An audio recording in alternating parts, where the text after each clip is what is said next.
Tervetuloa Voken puikoille. Ja tässä mä kuvaan helmikuun jaksoa. Tai tämä ilmestyy helmikuussa, mutta ajattelin tehdä samalla tavalla kuin tammikuukin, että teen tämmöisiä pieniä jaksoja. Tai pieniä kuvauksia eri pätkissä. Tässä pääsette mun päiväkahviseuraksi. Ajattelin tässä nyt näyttää laitaanpa tuo pois. Että miten mulla kävi toi vipitön, tai siis startiton tammikuu. Sehän lähti hyvin käyntiin. Eli mullahan oli keskeneräisiä, katsotaan täältä puhelimesta. Mulla oli keskeneräisiä 11 silloin tammikuun alussa. Eli nämä kaikki siirtyi silloin 25 vuodelta. Ja näistä mä oon saanut valmiiksi. Tässä 11 keskeneräisessä on 2 peittoa, että nehän on vähän semmoisia pitempiaikaisia, että keskeneräisiä ne on, mutta en nyt sitten silleen laske aktiivisesti keskeneräiseksi. Niin täältä mä sain valmiiksi, mä oon niitä esitellytkin, tänään esittelen yhden työn vielä.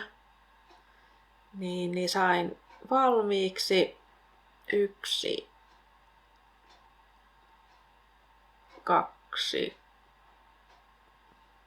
3, 4, 5, 6 sain valmiiksi. Ja yhden mä sitten purin, ton Siri Cardigan Soolon purin.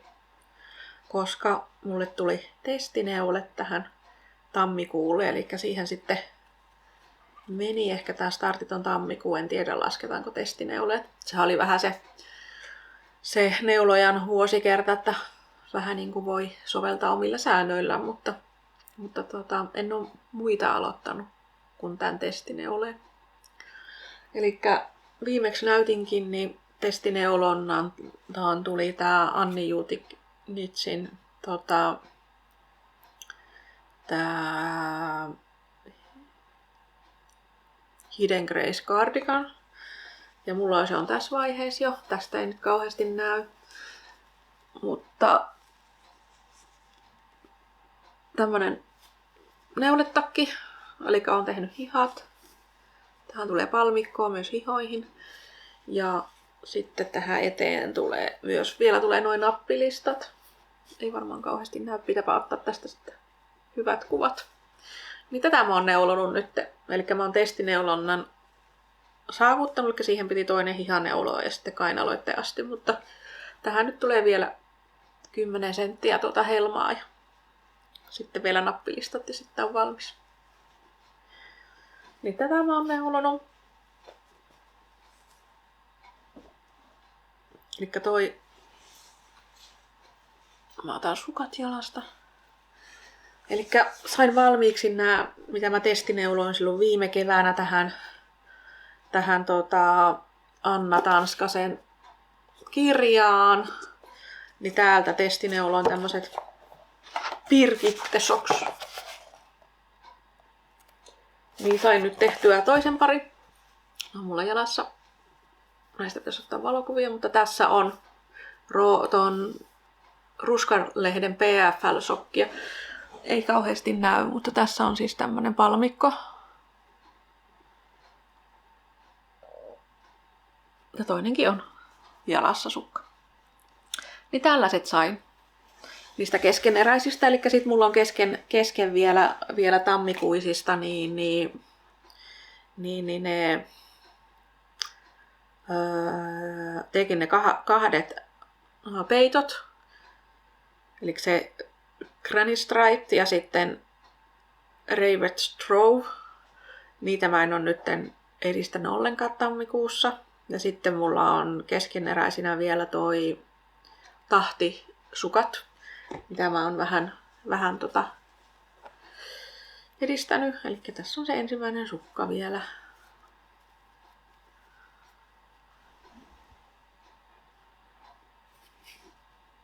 Eli nämä sukat teen valmiiksi. Niin sitten mulla jää keskeneräiseksi se 1 neuletakki. Ja ne 2 peitot. Ja sittenhän tuleekin helmikuu, haaveiden helmikuu, niin siitä mä kuvaan sitten erillisen pätkän, että mitä mä meinaan. Oli se haaveiden helmikuu. Just otin sen pohjan tuolta. Joo, haaveiden helmikuussa niin kuvaan sitten joku toinen päivä pätkän, että mitä mä meinaan helmikuussa sitten aloittaa. Mutta tervetuloa mun matkaan. Moikka!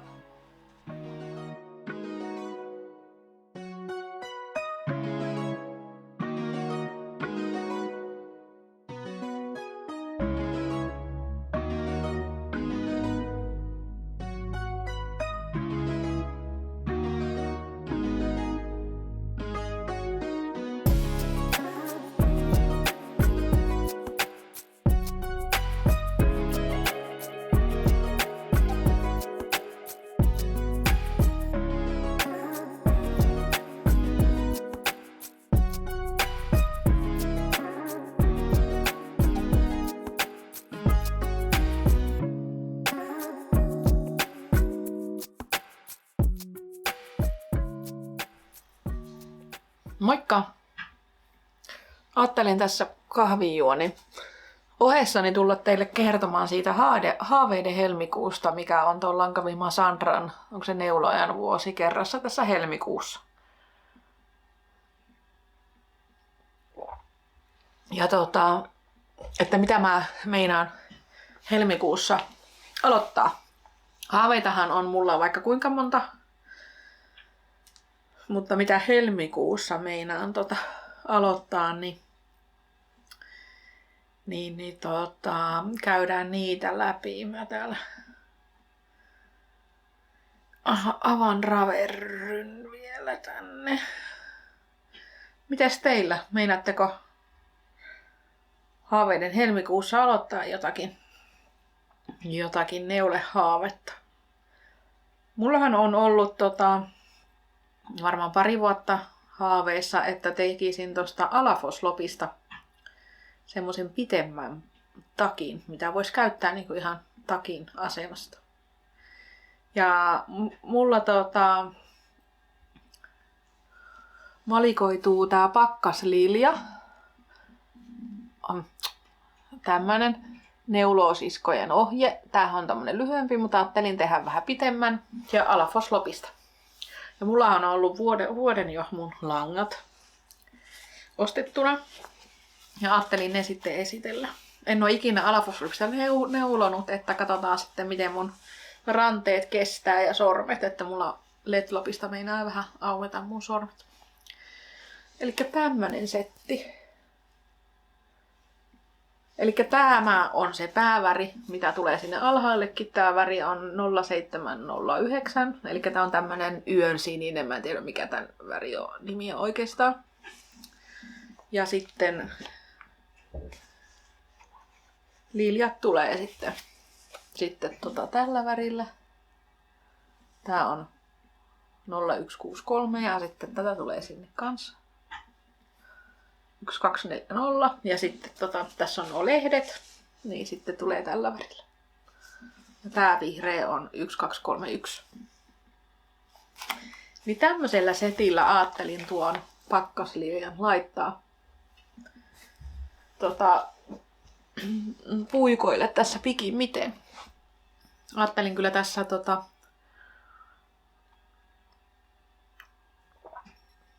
neuloa yhdet keskeneräiset sukat sitten valmiiksi. Että tällä hetkellähän mulla on, nyt kuvailen tätä, niin on 4. päivä helmikuuta, niin mulla on keskeneräisenä yhdet sukat, 1 neuletakki ja 2 niitä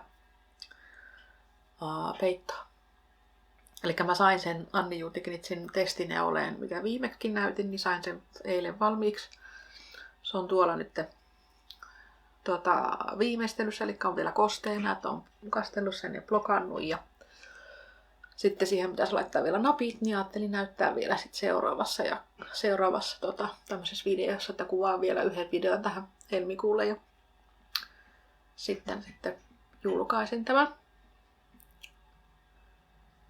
Mutta se on niinku semmonen, mikä lähtee puikoille. Ja sitten toinen, mitä meinasin aloittaa, yhtäkkiä tuli semmoinen, että nyt on kohta kesä, niin ajattelin tehdä neulemeko. Mullahan on se lentomekko tai joku muu fingerivahvuisesta merinosta ja mohairista suunnitteella, mutta sitten ajattelin neulemekon tehdä, niin mäpä näytän sen. Eli mulla on tätä pelleä, Dropsin pelleä on mustassa värissä, 08 väri, niin ihan mekkoon asti. Ja sitten ajattelin tää Love Story neulemekko Tiia Holmiin suunnittelemaan. Ja ajattelin tehdä tällaisen yksinkertaisen.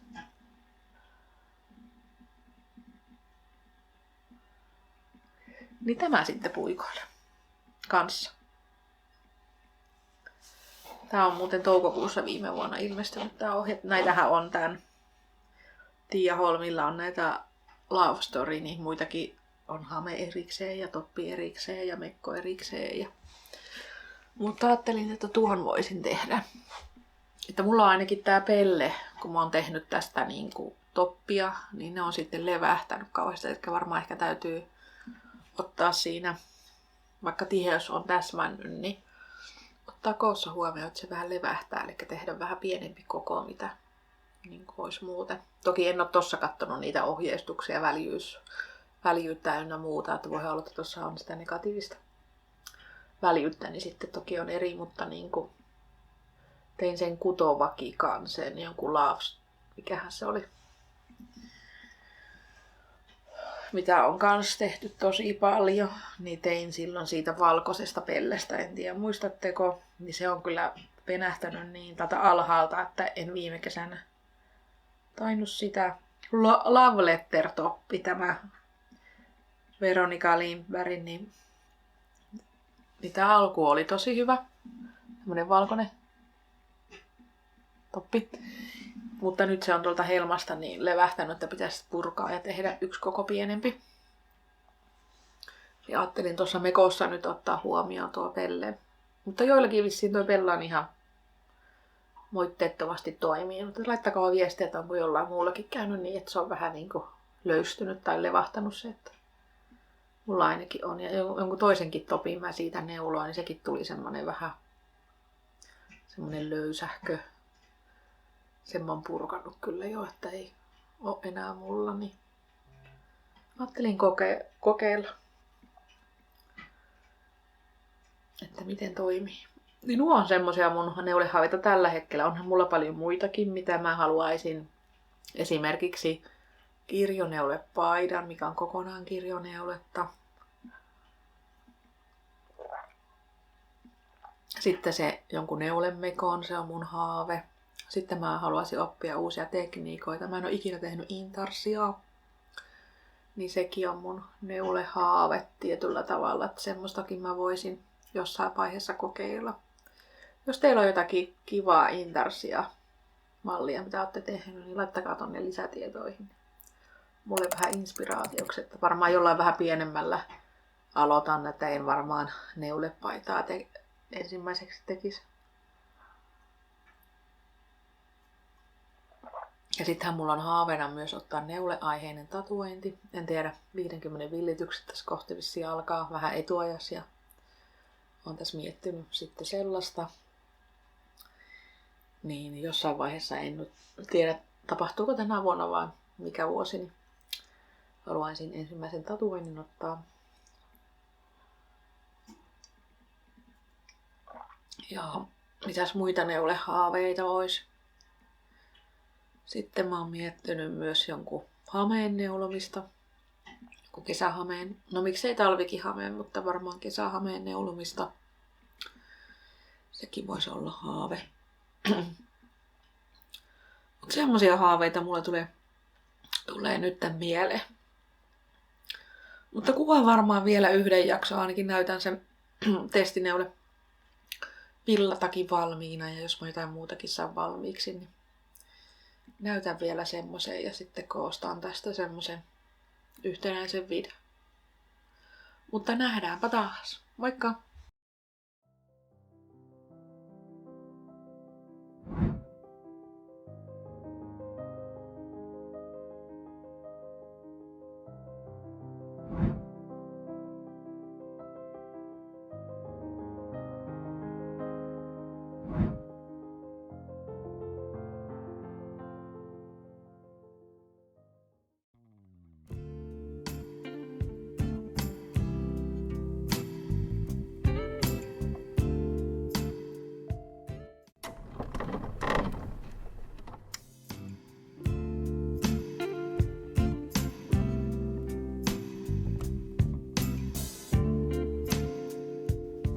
Tervetuloa tämän viimeisen klipin pariin. Eli tässä jaksossa näytän yhden keskeeräisen ja sitten esittelen tämän valmistuneen testineuleen. Eli mulla valmistui testineuleeksi tämä Hidden Grace Cardigan, eli Anni Juutiknitsin. Tämä on tämä musta neuletakki. Tämä ilmestyy tämä ohje niin helmikuun lopussa. Eli mulla meni 470 grammaa tähän noin lankaa. Ja mulla oli se Vilcolaanan Peruvian lankaa. Eli tässä menee edessä tällaiset palmikot, 2 palmikkoa ja sitten aina oikeita menee täällä ja täällä menee palmikot. Tää on tosi kiva niinku neuletakin rakenne ja tää niinku istuu tänne niinku tosi hyvä. Tässä neuletakissa ei tarvitse pelätä, että valuu olkapäältä. Tää tehtiin niinku rakenne silleen vähän eri tavalla, mitä mä oon yleensä tehnyt. Ensin takaa, sitten edestä ja sitten tää olkapäät niin tehtiin lyhennetyllä kerroksilla tää. Ja sitten aloitettiin ihan normaalisti. Ja viimeiseksi tehtiin tää nappilista.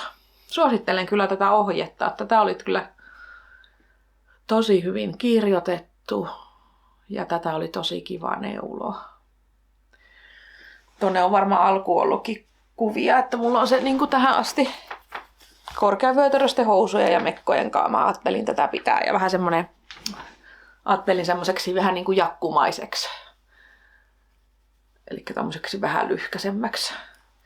Ja täällä on sitten napit, jotka saa kiinni. Niin sain tän sitten valmiiksi, että tässä oli deadline, olisi ollut 18 päivää, eli ensi viikolla. Ei ensi vaan seuraavalla viikolla.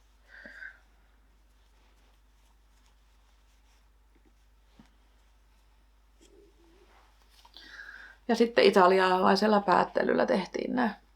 Ja täällä on nämä onko nämä vaakaletit tai vaakasilmukot on täällä joka puolella, niin se on semmoinen kiva yksityiskohta. Niitä oli yllättävän helppo tehdä. Kun mä teen niihin tähtisukkiinkin semmoisen vaakaraidan siihen resorin jälkeen varteen, niin se oli jotenkin vaikea, mutta sitten kun oli tehnyt siihen ja sitten tähän, niin uskon, että se toinen tähtisukka sitten kun aloitan, niin on paljon helpompi tehdä sitä vaakaraitaa. Ja täällä menee myös tämmöiset yksityiskohdat. Täällä menee tällaiset raidat. Eli hyvin kirjoitettu ohje ja ihania yksityiskohtia, mitä ei heti sitten huomaakaan, kun tekee. Ja toki mulla on tää musta, niin eihän tästä niin kovin hyvin näe. Mutta mulla on ollut tarvetta mustalle neuletakille monta vuotta ja nyt se sitten on. Tästä tehdään joku toinenkin musta neuletakki. Nyt sitten sain tällaisen neuletakin. Ei mulla varmaan muuta, että tein puolta kokoa pienemmillä puikoilla mitä ohjeessa. Muista siinä oli 4 puolikas, niin mä tein 4 niin kuin sitten mun tiheys täsmäs. Ihan uusi lanka tää Vilcolaanan tää lanka, niin katsotaan miten tää sitten käyttäytyy. Mutta varmaan ihan tosi lämmin paita. En muista sen niin kuin sitä paljon siinä osassa grammassa. Mutta sitten mä ajattelin näyttää yhden toisen keskeeräisen. Eli mä oon aloittanut sen, kun se Boutique Frillalla tulee niitä tekemispaketteja, oliko se Pohjolan, mikä se oli, kutsu aina joka kuukausi. Ja tammikuussa oli se valkoinen ja sitten se violetti. Mä tilasin sen paketin. Menee lahjaksi, siinä oli korvakorut ja teet, menee lahjaksi. Mut sit mä sen pinkin värin vaihdoin siniseen. Tää on kas villainen kuin sulovuulin. Ja teen sitten tätä, mitä se Heliäne pitää. Kottonen muitakin matskuja. Yhteisneulonnan, niin teen tätä kauluria. Eli tää oli se Floriculture Gauve. Eli tällainen tulee ilmaisohje Ravelrystä. Niin teen tän sitten sille lahjaksi, jolle menee ne teet ja korvakurutkin. Niin tää jotenkin sopi sen lahjan saajan teemaan, niin tuli sitten tilattua tää tammikuun paketti. En tiedä tilaanko niitä muita paketteja, mutta tammikuu sitten oli. Mä ajattelin, että siitä, onko se nyt pinkki vai minkä värinen se oli se, katsotaan se toinen väri, niin jos tätä valkoista jää, niin voisi itsellekin tehdä tämän kaulurin.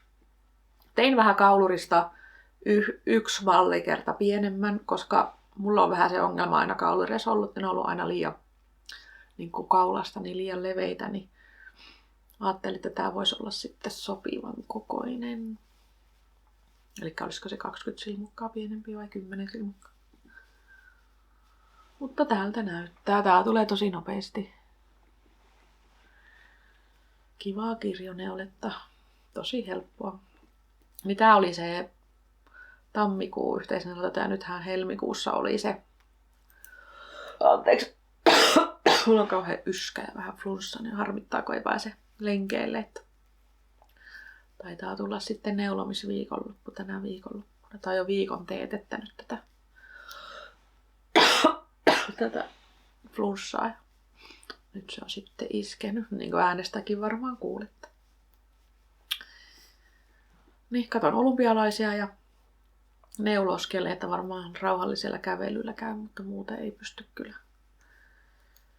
Kaikki muu lenkkeily ja toiminnalliset treenit ja salibändi jäi nyt välistä. Mutta mä jatkan tätä ja lähden katsoa kohta naisten hiihtoja ja sitten tää editoidaan ja laitetaan YouTubeen. En tiedä ehtiikö ennen ensi viikon loppua milloin se luova tulla, mutta nähdään siellä sitten, ketkä sinne sitten tulee. Niin se on eka kerta. Lähden sinne käymään sitten päiväseltään. Ja en ole vielä niitä haaveiden neuleita laittanut puikoille. Ajattelin, että neulan tän loppuun. Ja sitten saan jommankumman aloittaa. Varmaan sen takin aloitan. Vaikka Lilja-takin. Vitsi, nyt rupesi niin yskittää, että ehkä täytyy lopetella. Mutta kiva, kun katsoit tähän asti ja voi jättää tonne vähän kommenttia, että mitäs teillä on puikoilla ja tai mitä neulehaaveita teillä on. Ja palataanpa sitten maaliskuussa asiaan. Tai voi olla, että helmikuussakin saatan neuloa. Ei neuloa, kun siis neulon kyllä, mutta saatan kuvata. Katsotaan. Nyt meni jo liikaa, niin katsotaan.